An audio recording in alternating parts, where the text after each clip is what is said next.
Buy Sri Lanka's best internet package for online learning and online working with many amazing offers. Call 1212 for more information. Sri Lanka Telecom. ලෙන්ගතුකම වැඩි කරගන්න ලව්ජු රුපියල් 50ට අඩු කළා. මාමේ එන්න අපිට එකක් බොමු.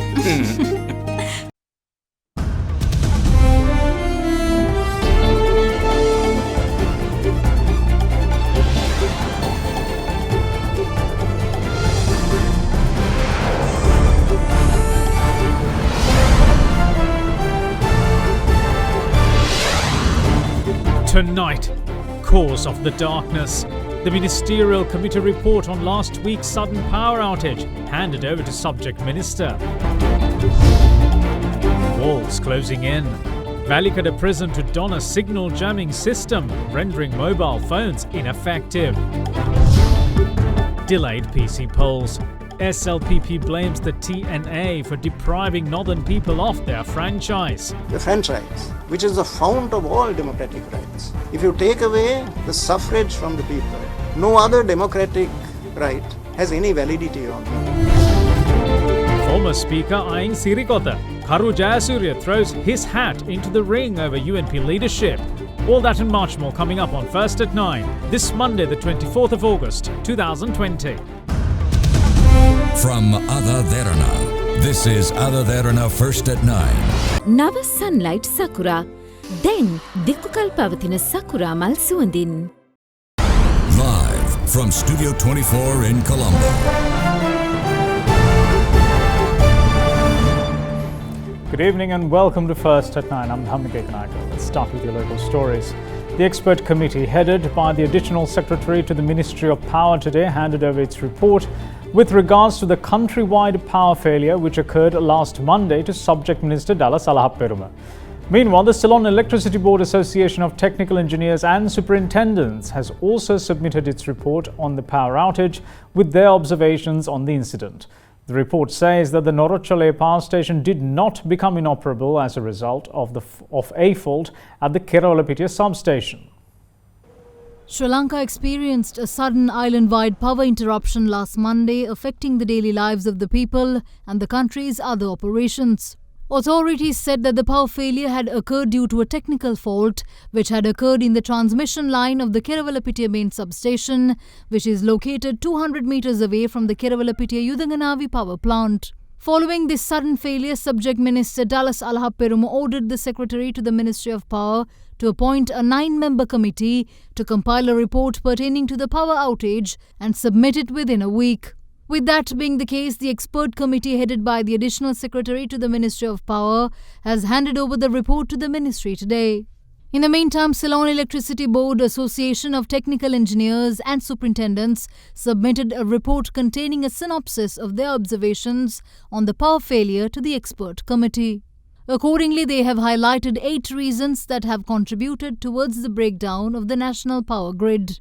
They say that failure to implement an approved systematic procedure regarding the maintenance of power plants and transmission systems had played a part in the incident.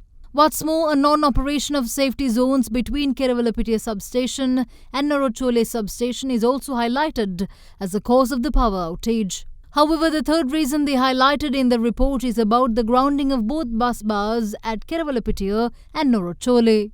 It was said by certain parties that the fault in Kerawalapitia substation also made the Norochole power plant inoperable. However, the Ceylon Electricity Board Association of Technical Engineers and Superintendents says it can be argued that if there is an undergoing fault in the Kerawalapitia substation, the Norochole bus bar will not be submerged, and if that was the case, the errors in these two locations are independent of each other.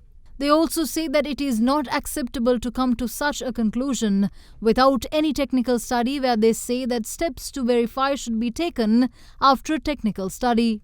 What's more, they also say that 2 generators have been installed at the Norochole power plant for continuous operation of the cooling systems in the event of a breakdown.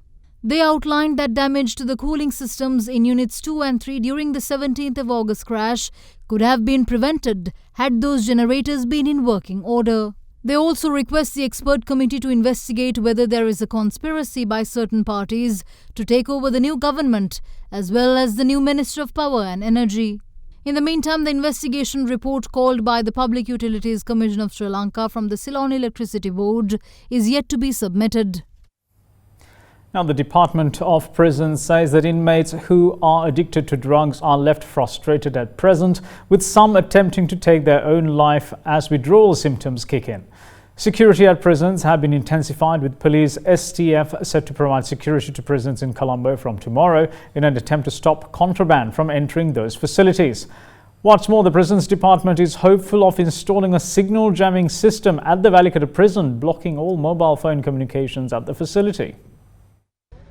19 mobile phones were found buried at the Colombo remand prison today following a special search operation conducted by prison officials. The search conducted upon information received by the superintendent of the Colombo remand prison.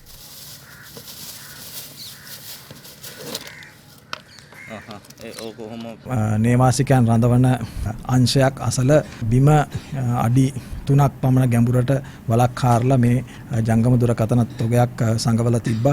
මේකට ජංගම දුරකථන battery charger wire වගේ දේවල් අපිට අත්අඩංගුවට ගන්න පුළුවන්කම ලැබුණා.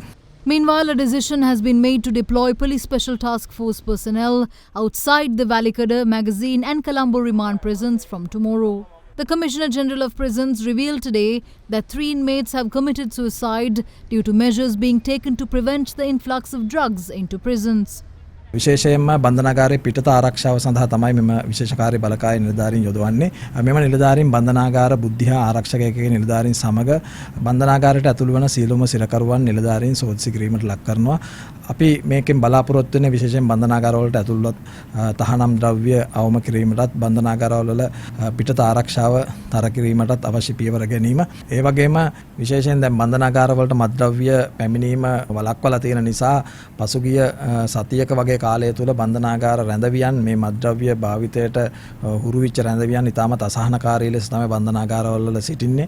ඉතින් ඒගොල්ලෝ සියනි දිවි නසා ගැනීම 3ක් වාර්තා වුණා පසුගිය සතිය තුල. ඉතින් මේක ඉතාමත් අවාසනාවන්ත තත්ත්වයක්. අපි පුළුවන් තරම් උත්සාහ කරනවා මේ මත්ද්‍රව්‍ය භාවිත කරන රැඳවියන් ඒගොල්ලන්ගේ ජීවිත ආරක්ෂා කරලා ඒගොල්ලන්ට නිවැරදි පුනරුත්ථාපනයක් ලබා දෙන්න. ඒ වගේම තමයි මේ සතිය අවසන් වන විට අපිට පුළුවන්කම ලැබෙනවා වැලිකඩ බන්ධනාගාරයේ ආශ්‍රිතව සියලුම ජංගම දුරකථන අවහිර කිරීමේ පද්ධතියක් සම්පූර්ණ වශයෙන් ස්ථාපිත කරන්න. මේ වන විට සියලුම ජංගම දුරකථන සමාගම් එකතු වෙලා අපිට ඒක සඳහා සහයෝගය ලබා දෙනවා. ශ්‍රී ලංකා යුද හමුදාව තමයි මේකට සම්පූර්ණයෙන් මැදිහත් වෙලා ඒ සහයෝගය ලබා දෙන්නේ. Meanwhile, underworld figure Dharma Ashoka alias Pas Ashoka has been arrested by the police in the area of Adhikarigama in Eppavala. Police also found a pistol and a tactical combat knife hidden in his car. Preliminary investigations have revealed his involvement in 15 robberies, a murder and rape. Elsewhere, 4 persons have been arrested by the Paliaguda police in connection with the distribution of heroin in the areas of Vanavasala and Kalaniya. 2 3-wheelers, over 110 grams of heroin, 154,000 rupees in cash and 6 mobile phones, as well as an electronic scale, were also seized by police. Furthermore, the Anti-Corruption Unit of the Western Province South Crime Division has arrested a suspect with 27.1 grams of heroin in the area of Patiragoda in Maharagama. Meanwhile, police also arrested an individual in the town of Kahatagasdegilia and 5 individuals in Jaffna while in possession of heroin.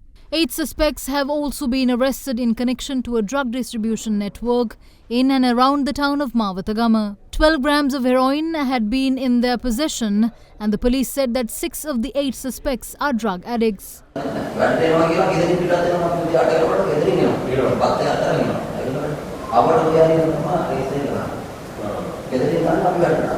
Meanwhile, Minister of Justice Ali Sabri responded to a question raised by a member of media on notorious drug dealers being given the capital punishment.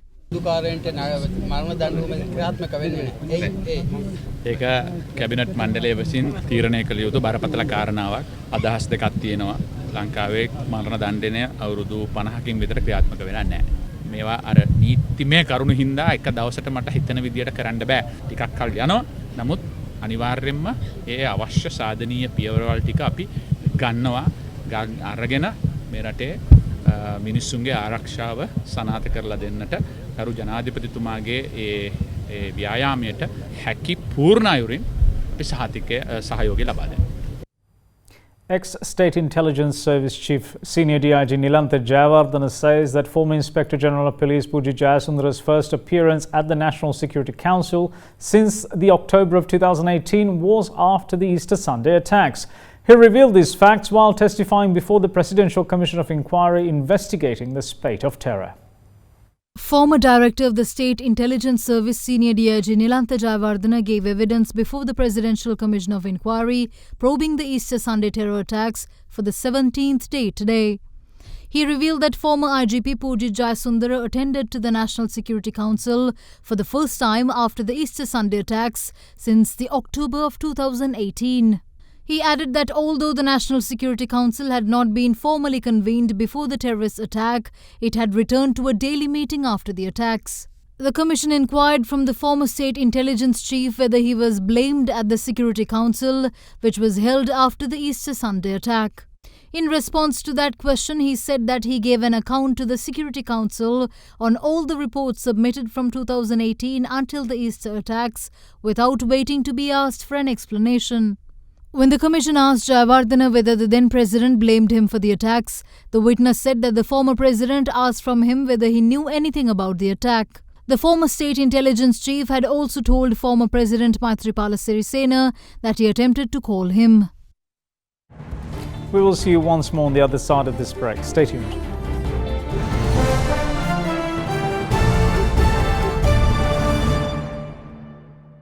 Enjoy a very smooth shave with the Bic Easy 2 razor. Bic Easy 2.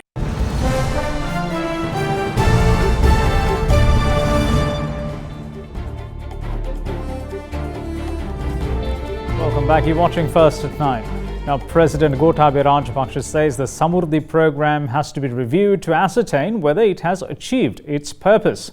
The head of state believes that with 50 billion rupees being spent annually on the program, its funding should be an investment rather than a cost. The Ministry of Samurdhi, Household Economy, Microfinance, Self-Employment, Business Development and Underutilized State Resources Development met with President Gotabaya Rajapaksa this afternoon to discuss the future plans of the ministry. The President has pointed out since the annual expenditure on Samurdhi benefits is 50,000 million rupees, the amount should be an investment to the country. He further emphasized that the Samurdhi subsidy mentality should be removed and replaced with an entrepreneurial mindset and that the plans to do that should be drawn quickly. The Prime Minister has said that microfinance has become a credit problem and should be regulated by Debt Regulatory Authority Acts or some other act. කාලයක් තිස්සේ මේ සමෘද්ධි ව්‍යාපාරය ක්‍රියාත්මක වෙනවා. අපි 2015 වෙනකොට ඒකේ වෙනසක් ඇති කරලා ජනතාව ශක්තිමත් කිරීමට මේ ව්‍යාපාරය අපි යොදවලා තිබුණා. නමුත් පසුගිය වසර ගණනාව තුළ එක විනාතකට හැරුණා. මේ වෙනකොට සමෘද්ධිය හරහා අපි බලාපොරොත්තු වෙන ඉලක්ක ඊට වෙලා තියෙනවද? ඒ වගේම ඒ හරහා ජනතාවගේ බලගැන්වීමක් සිදු වෙලා තියෙනවද? කොපමණ ප්‍රමාණයක් දිලිඳුකමින් එළියට ඇවිල්ලා තියෙනවද? එහෙම නැත්නම් දිලිඳු භාවය වැඩි වෙලා තියෙනවද කියන එක බලන්න ඕන මේ අපි ඉදිරියට මේ සමෘද්ධිය ගෙන යාමේදී. Minister of Education Professor G.L. Piris insists that the 19th Amendment to the Constitution not only contains distorted elements but also prevents the head of state from ensuring the country's security. Highlighting Easter Sunday terror attacks, the minister stressed that the government should have the power to table emergency bills without being hindered. Addressing a media briefing, the minister also touched on the provincial council elections and accused the Tamil National Alliance of being the chief culprits in violating the northern and eastern people's right to their franchise. If you have the 13th Amendment as an integral part of the Constitution, then you have to hold elections. If you have it as an institution, more than the Yapalana government, more than the United National Party or the Sri Lanka Freedom Party, it is the Tamil National Alliance that postponed those elections. The Attorney General made a clear ruling that legislation that was brought before Parliament requires a two-thirds majority. It cannot be validly passed without a two-thirds majority. The government of that day, the Yapalana government, did not have a two-thirds majority. The Tamil National Alliance had 16 seats in Parliament. They made a present of those 16 seats. So it is the TNA that deprived the people of the North and the East of the right to exercise their vote in order to elect persons of their choice for the provincial councils of North and East. Nobody else but the Tamil National Alliance. That is because they saw themselves more than anything else as an adjunct of the United National Party to provide legal resources, political resources, every manner of support for the United National Party. Now, you have the reaction of the people of Jaffna, the people of the Vanni, the people of Trincomalee, the people of Bettikalore to that situation. More than 50% of the Tamil people voted against the Tamil National Alliance, and in my view, one of the principal reasons for it was a stand they took with regard to depriving their people of the most cherished of all human rights and freedoms, the franchise, which is the fount of all democratic rights. If you take away the suffrage from the people, no other democratic right has any validity or meaning. And it is now ironical that they should go to the High Commission of India to undo what they themselves deliberately and calculatedly did. The Minister of Education also commented on the 19th Amendment of the Constitution and its downsides. දහනවන ආණ්ඩුක්‍රම සංශෝධනයේ සියලුම විකෘති වෙච්ච තැන් ඒ අවුල නිර්වුල් කර ගැනීම තමයි අපි ගත යුතු ප්‍රථම පියවර. මේ 19වන සංශෝධනය සම්පූර්ණ සාපයක්. ආණ්ඩුවක් හැදෙන්නේ ප්‍රධාන වශයෙන් රටේ ආරක්ෂාව තහවුරු කර ගැනීමට. ආණ්ඩුවේ විධායක ශාඛාවේ ප්‍රධානියා තමයි ජනාධිපතිවරයා. හැබැයි 19වන සංශෝධනය නිසා ජනාධිපතිවරයාට ආරක්ෂක ඇමති වෙන්න බෑ. පාස්කු ප්‍රහාරය ගමු එක නිදර්ශනයක්. රජයට අයිතිය බලය තියෙන්න ඕනේ හදිසි පනත් පාර්ලිමේන්තුවට ඉදිරිපත් කරන්න. බෝම්බ පිපරුවන්නේ මිනිස්සුන්ව ඝාතනය කරන්නේ නෝටිස් දීලා නෑනේ. ඉතින් කවුද මේවට වන්දි කියවන්නේ? හිටපු ජනාධිපතිවරයාත් නෙවෙයි, හිටපු අගමැතිවරයාත් නෙවෙයි.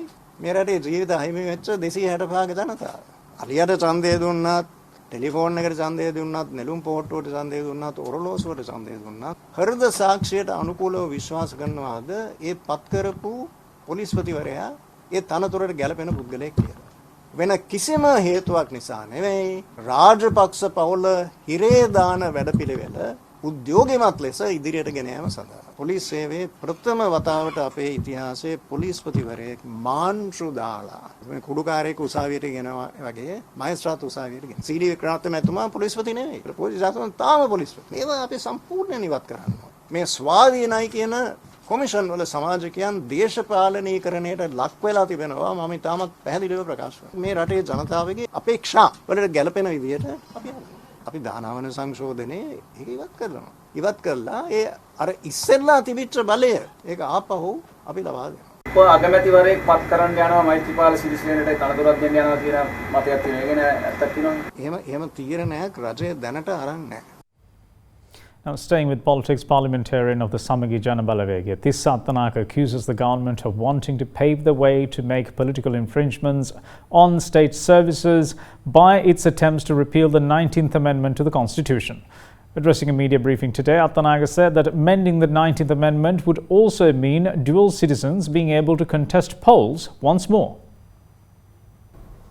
මම අහනවා 19 වෙනි ව්‍යවස්ථා සංශෝධනයද මේ රටේ හදිස්සි මූලිකම ජනතා අවශ්‍යතාවය. 19 අහෝසි කිරීමේ මූලිකම උපාය මාර්ගය වෙලා තිබෙන්නේ දුහිත පුරවැසියන්ට මැතිවරණයට තරම් කරන්න තියෙන අවකාශය නැවත ලබා ගැනීම සඳහා වූ උවමනාව. ඒ වගේම ස්වාධීන කොමිසම් සභාව හරහා ආණ්ඩුවට ඕන විදිහට දේශපාලන අතපැවීම් කරන්න තියෙන අවකාශය බලක්වාලමින් නැවත දේශපාලන ඇඟිලි ගැසීම් සඳහා රාජ්‍ය සේවය විවෘත කරන්න. අපි අහනවා මේකද ජනතාවගේ මූලික අවශ්‍යතාවය.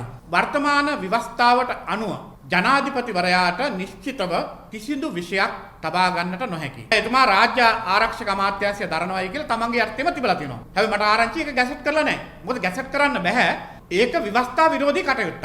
ඒක ගැසට් නොකර රටට කියනවා මම තමයි ආරක්ෂක ඇමති කියලා. මොනතරම් බරපතල වැරද්දක්ද කියලා බලන්න. ඒක බලය අයිතු විදියට පරිහරණය කිරීමක්. ආණ්ඩුකම ව්‍යවස්ථාව කඩ කිරීමක්. මම හිතන්නේ සුද්ධගේ කාලේවත් ආරක්ෂක අමාත්‍යාංශය යටතේ රාජ්‍ය පරිපාලන අමාත්‍යාංශය ස්වදේශ කටයුතු අමාත්‍යාංශය පැවරුවේ නැහැ. මොකද මේක සිවිල් පාලනයට අදාළ කාරණයක්. මේ මොහොතේ ව්‍යවස්ථාවන් ගැන නොයෙක් කතාබහ රටේ තිබුණා. පසුගිය ආණ්ඩුවත් නව ව්‍යවස්ථාවක් ගැන කෙටුම්පත් ගැන නොයෙක් ආකාරයේ සාකච්ඡාවන් කරා. මම කියන්නේ ඒ සියලු කාරණා සැලකිල්ලට අරගෙන කඩමුඩිය හදන ව්‍යවස්ථාවක් නෙවෙයි වෙනස් කළ යුතු ව්‍යවස්ථාවක් අවශ්‍ය නම් ඒ පිළිබඳව සමාජ කතිකාවක් ඇති කිරීම ඉතා වැදගත්. Now, former Speaker of Parliament Karu Jayasuriya has officially thrown his hat into the ring to become the next leader of the United National Party. Jayasuriya said today that he is capable of taking up the challenge to lead the party. There had been various talks on the matter of leadership of the UNP with no clear resolution in sight. The party has thus far failed to even nominate a member to its solitary seat in Parliament, which came by way of the national list. A leadership crisis emerged within the United National Party, with its leader Ranil Wickremesinghe saying that he will be stepping down as leader. With that being the case, former Speaker of the Parliament Karu Jayasuriya in a statement says that he is capable of taking up the challenge to lead the United National Party. The former Speaker says that the UNP supporters and the people who value democracy are deeply saddened with the present state of the party. He also says that he was invited by the patriotic parties to take the lead in serving Sri Lanka by rescuing UNP. The statement also says that the former Speaker has informed the present leadership and party seniors that he can accept the challenge of leading the United National Party in view of the demands made by many parties and the current confusion. Now, Sri Lanka's overall number of COVID-19 recoveries rose by 6 today, taking the total figure to 2,811. Now, this places the island's COVID-19 recovery rate at 94.99%, the highest the country has seen thus far.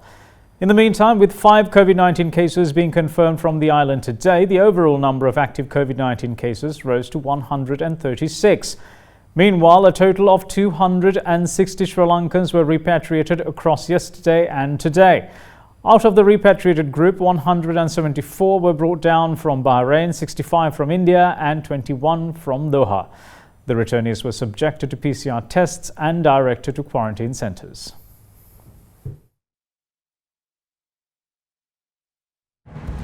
We will see you shortly. Bear with us.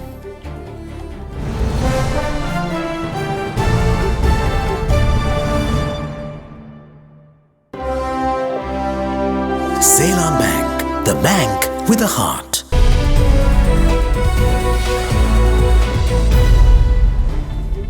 Welcome back. This is First at 9. Now, the Palm Oil Industry Association says that it expects a pragmatic solution from the government in respect of the oil palm saplings imported into the country following a cabinet decision taken in 2014 by the government of President Mahinda Rajapaksa. President Gotabaya Rajapaksa, in his policy statement in Parliament last week, said that the plantation of palm oil trees will be stopped immediately. Now, the association stressed that the campaign against oil palm cultivation in Sri Lanka is based on untruths, half-truths, misinterpretation and panic-mongering, and it is surprised that the government has announced a ban on cultivation without an in-depth study of the Sri Lankan case. It added that Indian Prime Minister Narendra Modi recently took a policy decision to cultivate 1 million hectares of oil palm after a study of the crop's benefits.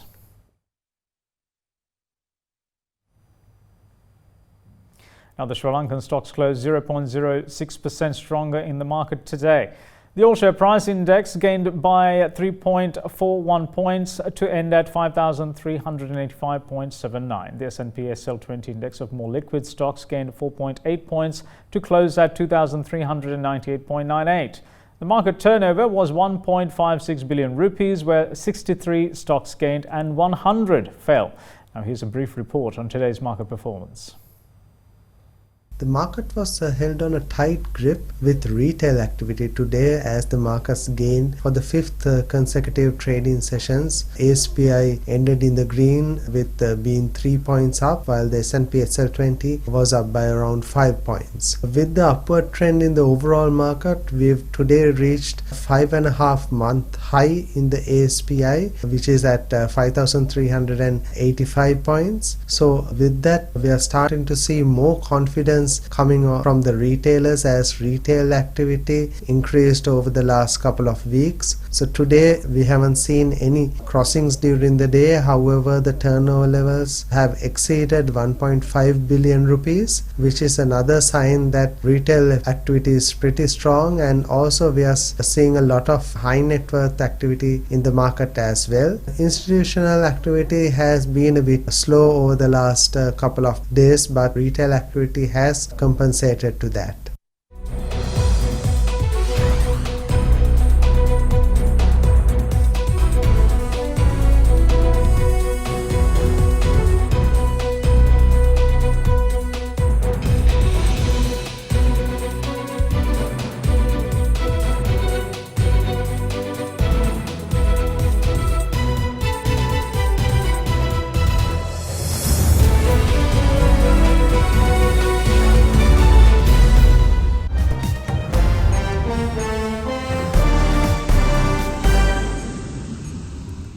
Now, South Korean capital Seoul mandated the wearing of face masks at both indoor and outdoor public places for the first time as the country battles a surge in coronavirus cases centered in the densely populated city region. The national government also extended second-tier social distancing rules which had been in place in Seoul to other areas of the country, banning in-person church meetings and closing nightclubs, buffets, cyber cafes with recent uptick in cases.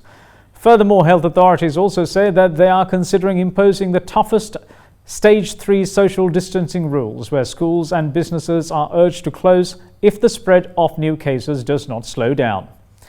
Now, in the meantime, Usain Bolt has contracted coronavirus just days after his birthday party. The retired sprint king, who turned 34 last Friday, is said to have gone into self-isolation. Bolt celebrated his birthday with a surprise party, and the Manchester City and England star Raheem Sterling was also in attendance. Furthermore, Bayer Leverkusen winger Leon Bailey, cricketing hero Chris Gayle and reggae singer Christopher Martin were also at the bash.